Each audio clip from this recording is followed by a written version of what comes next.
Hi friends, 10వ తరగతి చదివిన ప్రతి ఒక్కరికి ఇది గోల్డెన్ ఛాన్స్ అనే చెప్పాలి. మీరు నేను లాస్ట్ వీడియోని ఆదరించినట్టే ఈ వీడియో కూడా ఆదరిస్తారని కోరుకుంటున్నాను. ఇంకా ఆలస్యం చేయకుండా వీడియో స్టార్ట్ చేద్దాం. Hi friends, digital Andhra info ఛానల్కు స్వాగతం. ఈరోజు వీడియోలో 10వ తరగతి పాస్ అయిన ప్రతి ఒక్కరికి కేంద్ర ప్రభుత్వ ఉద్యోగం అవకాశమైన పోస్టల్ జీడీఎస్ జాబ్ 2026 నోటిఫికేషన్ గురించి మాట్లాడబోతున్నాం. వీటి పూర్తి వివరాలు, ముఖ్యంగా సెలక్షన్ ఎలా జరుగుతుంది, ఎవరి ఛాన్స్ ఎక్కువగా ఉంటుంది, అన్ని స్టెప్ బై స్టెప్ క్లియర్గా చెప్పబోతున్నాను. ఇప్పుడు ఓన్లీ నోటిఫికేషన్ ఎక్స్ప్లెయిన్ చేస్తున్నాను. అప్లై చేసే విధానం తర్వాత వీడియోలో చెప్తాను. ఈ వీడియో చివరి వరకు చూడండి. ఇలాంటి జాబ్ అప్డేట్స్ కోసం, ప్రభుత్వ పథకాల కోసం, సచివాలయం సమాచారం కోసం ఛానల్ సబ్స్క్రైబ్ చేసుకోండి. ఇండియన్ పోస్టల్ డిపార్ట్మెంట్ ద్వారా ఈ notification through 3 types of jobs release చేయబడ్డాయి. Gramin Dak Sevak, branch post master, assistant branch post master, total 28,740.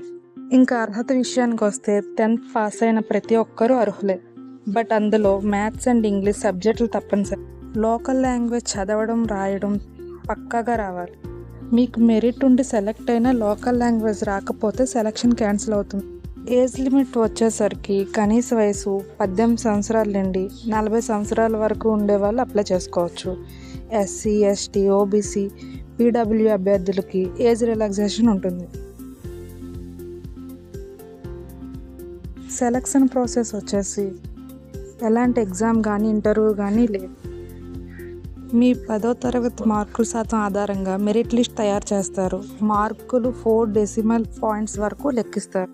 అంటే 10వ తరగతి మార్కులు ఎక్కువ ఉంటే సెలక్షన్ ఛాన్స్ ఎక్కువ అన్నమాట. ఇందులో మెయిన్ క్వాలిఫికేషన్ ఇంకొకటి కూడా ఉంది, కంప్యూటర్ నాలెడ్జ్. అభ్యర్థులు తప్పనిసరిగా కనీసం 60 రోజులు కంప్యూటర్ సర్టిఫికేట్ లేదా 10th, 12th డిగ్రీలో కంప్యూటర్ సబ్జెక్ట్ చదివి ఉండాలి.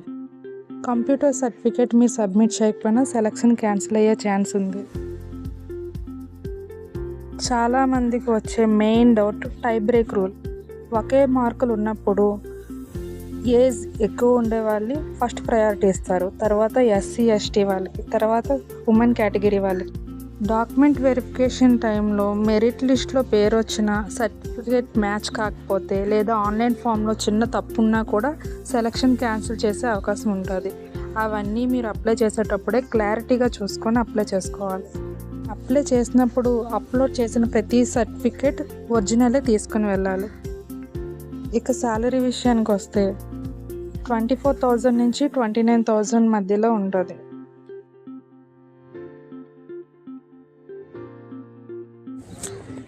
అప్లికేషన్ ఫీజు వచ్చేసి జనరల్, ఓబీసీ, ఈడబ్ల్యూఎస్ అభ్యర్థులకి 100 రూపీస్ ఛార్జ్ చేస్తారు.